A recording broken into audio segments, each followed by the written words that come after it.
నిర్మల్లో మరోసారి చిరుతపులి కలకలం రేపింది. అలిపిరి నడకదారిలోని ఆఖరి మెట్టు వద్ద 2 చిరుతలు సంచరించాయి. చిరుతలను చూసి భక్తులు భయంతో బిగ్గరగా కేకలు పెట్టారు. భక్తుల కేకలతో అడవిలోకి చిరుతలు పారిపోయాయి. టీటీడీ విజిలెన్స్ సిబ్బంది సంఘటనా స్థలానికి చేరుకుని పరిస్థితిని పరిశీలించారు. మరోవైపు చిరుత జాడలను గుర్తించేందుకు ఫారెస్ట్ సిబ్బంది రంగంలోకి దిగారు. చిరుతల కలకలంతో అప్రమత్తమైన భద్రతా సిబ్బంది భక్తులను గుంపులుగా పంపుతున్నారు.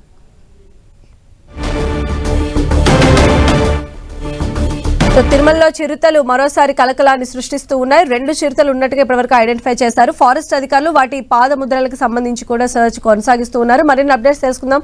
మా ప్రతినిధి శ్రీనివాస్ మనకు అందుబాటులో ఉన్నారు. శ్రీనివాస్, పంజాబ్ తిరుమల నడిచి వెళ్లే అలిపిరి మెట్ల మార్గంలో చివరి మెట్టు అంటే తిరుమలకి అత్యంత సమీపంలో ఉంటుంది ఆఖరి మెట్టు. అక్కడ 2 చిరుతపులుల సంచారాన్ని భక్తులు గుర్తించారు. ఇవాళ మధ్యాహ్నం సమయంలో ఏకంగా పగటిపూటే చిరుతలు కనిపించడం అనేది సంచలనంగా మారింది.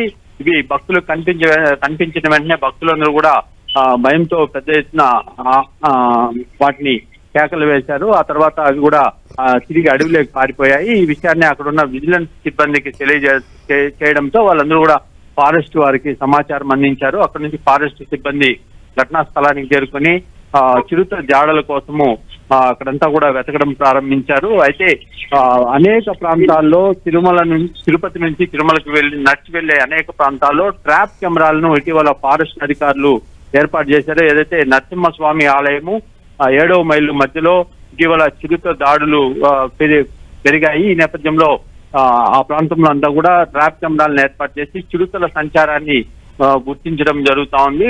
గత కొన్ని రోజులుగా చిరుతల సంచారం అనేది కనిపించకపోగా ఫారెస్ట్ అధికారులు టీటీడీ కూడా ఊపిరి పీల్చుకున్న పరిస్థితి. అయితే తాజాగా ఇవాళ మళ్ళీ తిరుమలకు సమీపంలోనే చిరుత పులులు ఏకంగా 2 చిరుత పులులు కనిపించడము కాస్త సంచలనంగా మారింది.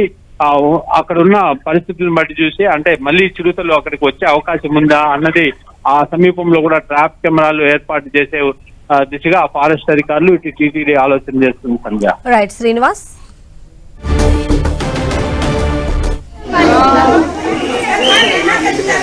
Thank you.